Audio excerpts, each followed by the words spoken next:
guys, Pete Shanafelt with the Bighorn Angler. Want to do something a little different this year. Want to try go over a season and review, give you guys kind of a picture of what 2025 came out for us like. It was a great season. Thankful to all of our guests that came out and supported us. Saw a lot of big fish in the river this season and a lot of happy anglers out there. So we hope you can get back on the water with us for 2026. So let's start out early in the season. And by that, I mean March. March is kind of a sleeper month for us here on the Bighorn. I keep telling folks it is one of the best times to come out and fish the river if you want to catch a lot of fish. Now, that being said, it's going to be mostly nymph fishing and streamer fishing. But if you want to get onto a lot of fish, great time to come. Low crowds. Weather can be dicey, so you got to play the weather card. But it's kind of when our fish are waking up for the year. You know, they're coming out of their winter slumber. Bugs are starting to move around. Water temps are still cold. The river's very clear. It's low. Fish are very accessible, but it's a great time to come. So we had some very, very good fishing all throughout March. In fact, starting even in late February. By about mid-April, that's typically when what we call crowds show up. It wasn't crazy, but some people show up, and our water was low this year. We were in roughly like 1900 CFS, which is as low as it's been for quite a while. In fact, it did some recalibration on the gauges out here, and I think at some point it was about 1600, which is very, very low. Therefore, the water was cold, it was clear, the nymph fishing was really good. The biggest downside we didn't see were the hatches. We had some good moments of midges. The Betas never really got going. It was probably the slowest year I've ever seen for spring dry fly activity. The nymphin made up for it though. We saw a lot of big fish showing up, a lot of great population of rainbows, especially below 3 mile. We're seeing a lot of, average fish 18 to 20 inches, even going over into the, 21 to 23 inch range. So that was great to see. So as we move into summer, and summer here on the Bighorn, just for reference, we're a little later being a tailwater fishery. Our water stays very cold coming out of the bottom of the dam. Our summer, we say, is generally July to September. And what signals summer start for us is generally the hopper window. Hopper window the last few years has typically been right in the middle of July.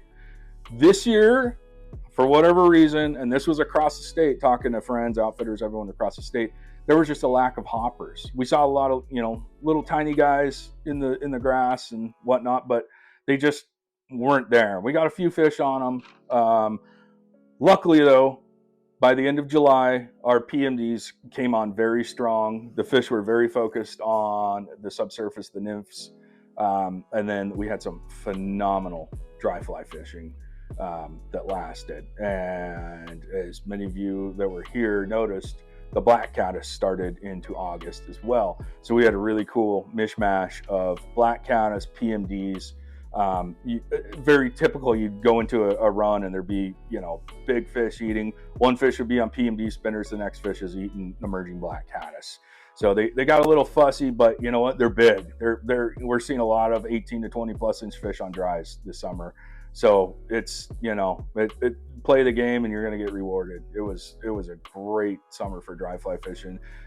Some of the tan caddis showed up, the bigs, 12s, 14s showed up as well, and that gets the fish really fired up. So there was a good mishmash of bugs this year. So as far as fall fishing, which we consider fall here, is about mid-September till middle November or so, about now.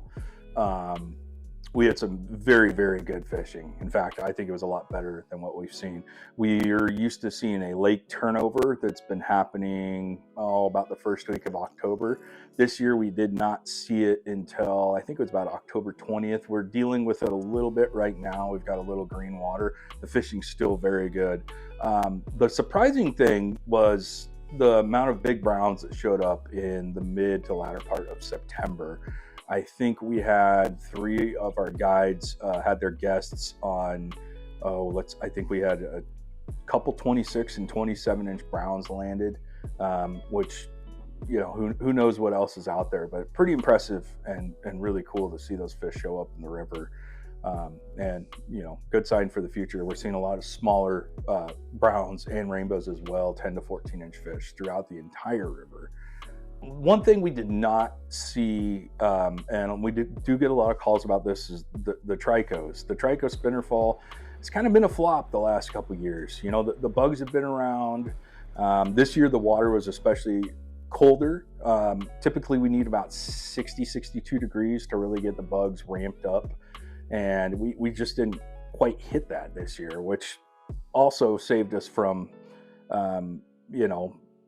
hoot owl restrictions, which a lot of the state got, and we did not, which we feel very fortunate to have the tailwater provide us with cold, clear water throughout the whole season. And now we're moving into the winter months, which is one of my favorite times to fish the Bighorn. A lot of folks are out trying to fill their tag for their deer or elk right now. Our brown trout spawn here is typically around Thanksgiving, depending on what water temperatures are doing. That can be some of the best fish in the year. And I'm not talking about targeting spawning fish, but pre-spawn, when those fish are getting really fired up, the streamer fishing, the streamer activity can be just lights out. Typically we'll see another push of fall betas here, which are about an 18, and we have been seeing a fair amount of fish up recently. It's mid-November right now. We're seeing fish on the cloudy days uprising, and there's hardly anyone out there fishing. So good time to come out, shoot some pheasants, catch some big fish, and we'll keep you guys updated as we get into 2026. Thank you guys all again for making it a successful season for us, and we greatly appreciate it.